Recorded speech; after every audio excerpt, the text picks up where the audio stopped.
ذلیل کرنا، مزاح کرنا کئی کے لیے؟ ذلیل کرنے کے لیے. کوئی بدصورت ہے، آگا جی نے بہت خوبصورت دے گا، کیا ہے دیکھو، لوگ پورے ہنسنا، کیا بولے جا، ہاں بہت اچھا بولے. کیا اس کی صورت پہ؟ ارے اللہ بنایا، تھوڑی دیر کے لیے تجھے کر دیتا تو کیا کرتا تو؟ تھوڑی دیر کے لیے تجھے کر دیتا تو کیا کر سکتا تھا؟ یہ اللہ کے مخلوقات ہیں، اس پہ تجھے کائی کا اختیار ہے کہ تو بتائے، تو چھڑائے. نقل اتارنا اللہ کے رسول کو سخت کراہت تھی، کسی کی نقل اتارنا، اور کسی کے لیے تو بدصورتی کا تانا دینا. اللہ اکبر. اتنی بڑی بات تھی کہ اللہ کے رسول صلی اللہ علیہ وسلم ایک مرتبہ ہم عائشہ کے گھر میں تھے. بڑی پیاری بیوی تھی، بہت چاہتے تھے اللہ کے رسول حضرت عائشہ کو، اور عائشہ تھی بھی ایسے ہی رضی اللہ عنہا، تو بڑی لاڈلی بھی تھی. تو اللہ کے رسول صلی اللہ علیہ وسلم نے اپنی چند دوسری بیویوں کا بھی وہاں ذکر کیا. روایتوں میں آتا ہے کہ صفیہ تھی. تو اچانک حضرت عائشہ کے منہ سے نکل گیا، آپ میرے حجرے میں اس یہودن کی باتیں کرتے ہیں، کیونکہ یہودی خاندان سے تھی وہ، خیبر فتح ہوا تو نکاح میں آئی تھی. تو اللہ کے رسول نے کہا کہ عائشہ تم نے ایسی کڑوی کسیلی بات کہی ہے، اگر اس کو سمندر میں ملا دیا جائے تو سمندر کڑوا ہو جائے. کوئی بات نہیں کہا، اصل وہ یہودن ہی تھی، یہودی گھرانے سے آئی تھی، لیکن وہاں ذرا طنز تھا ملا ہوا، ذرا وہاں حقارت تھی کہنے میں. وہ یہودی، حالانکہ وہ مسلمان ہو چکی تھی، لیکن صرف اتنا کہنے پہ اما عائشہ کو اللہ کے رسول صلی اللہ علیہ وسلم نے کہا کہ اگر یہ اتنا کڑوا کسیلا تم نے کہا ہے، یہ لفظ اگر سمندر میں ملا دیا جائے تو پورا سمندر کھارا جو تھا نا وہ کڑوا ہو جائے گا. کسی پر لان تان کرنا، کسی پر حقارت کی وجہ سے کوئی لفظ کسنا. انہیں دیکھو جی کانا آگا، دیکھو جی کیسا ہے، انہیں نگیڈا دیکھو جی. ہم تو معمولی سمجھتے ہیں، معمولی بالکل، اور انہیں آنے سے پہلے کہ ہنس لیتے ہیں. انہیں قریب آ تو کیا بھائی کیسے اچھی گی، سب جنے ہنستے. اب پیچھے آپ بولا آپ کیسا ملتا دیکھو انہیں، وہ بھی بہت بڑی کیا اس کا فنکاری کہتے ہیں، انہیں اپنا ایک فن سمجھ جاتا ہے. یہ کر کو کتنا بڑا فن ہے تیرے پاس گناہ کمانے کا، وہ نہیں سمجھتا، بیوقوف سمجھتا بہت بڑا فن ہے میرے پاس لوگوں کو چڑھانے کا. تو اللہ تبارک و تعالی نے کہا کہ لا یسخر قوم من قوم عسى ان يكونوا خيرا منهم.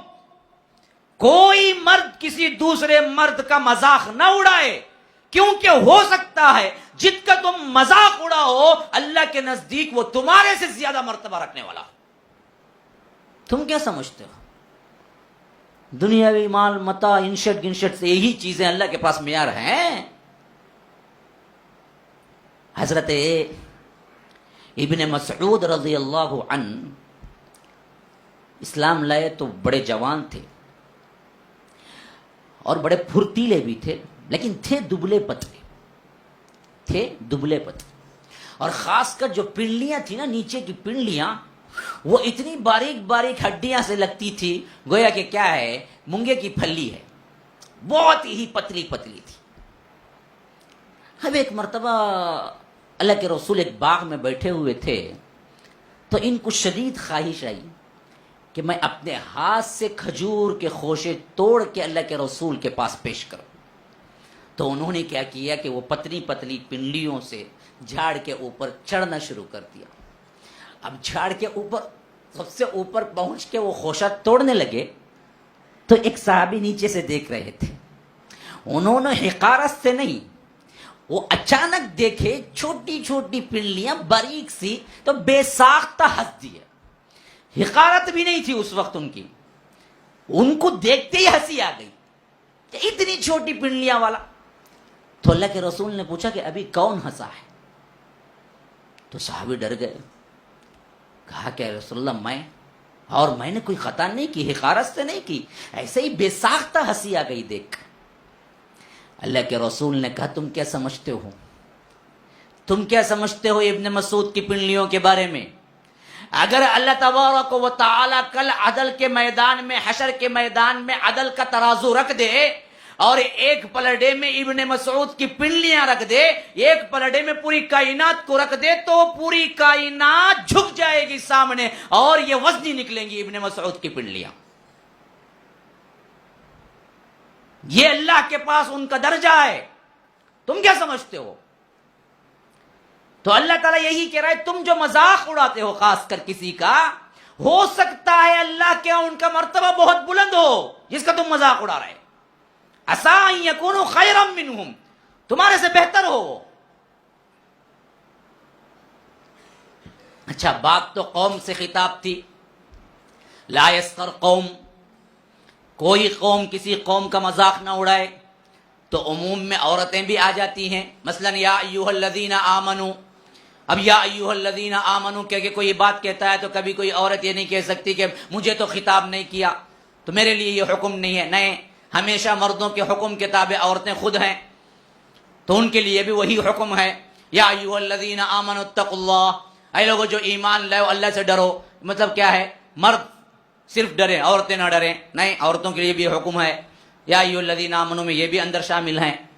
تو الگ سے کہنے کی کوئی خاص ضرورت نہیں. لیکن بعض وجوہات جگہیں ایسی ہیں جہاں پر اللہ زور دینے کے لیے یا ان پر زیادہ ہونے کی وجہ سے عادتیں الگ کر کے بیان کرتا ہے. اب یہاں پر دیکھیے، یہ مذاق اڑانے کی کیفیت مردوں میں تو ہے بدرجہ اتم اور خطاب بھی ہو گیا، اس میں عورتیں بھی آ گئی، لیکن الگ سے پھر خطاب کیا عورتوں کو، الگ سے پھر خطاب کیا. فرمایا یا ایھا الذین آمنوا لا يسخر قوم من قوم عسى ان يكونوا خيرا منهم ولا نساء من نساء عسى ان يكن خيرا منهن. اور کوئی عورت دوسری عورت کا مذاق نہ اڑائے. کیوں؟ مردوں میں عورتیں بھی شامل تھی نا، قوم میں عورتیں بھی شامل تھی نا. نہیں، ان کو الگ سے خطاب کیا. کیوں؟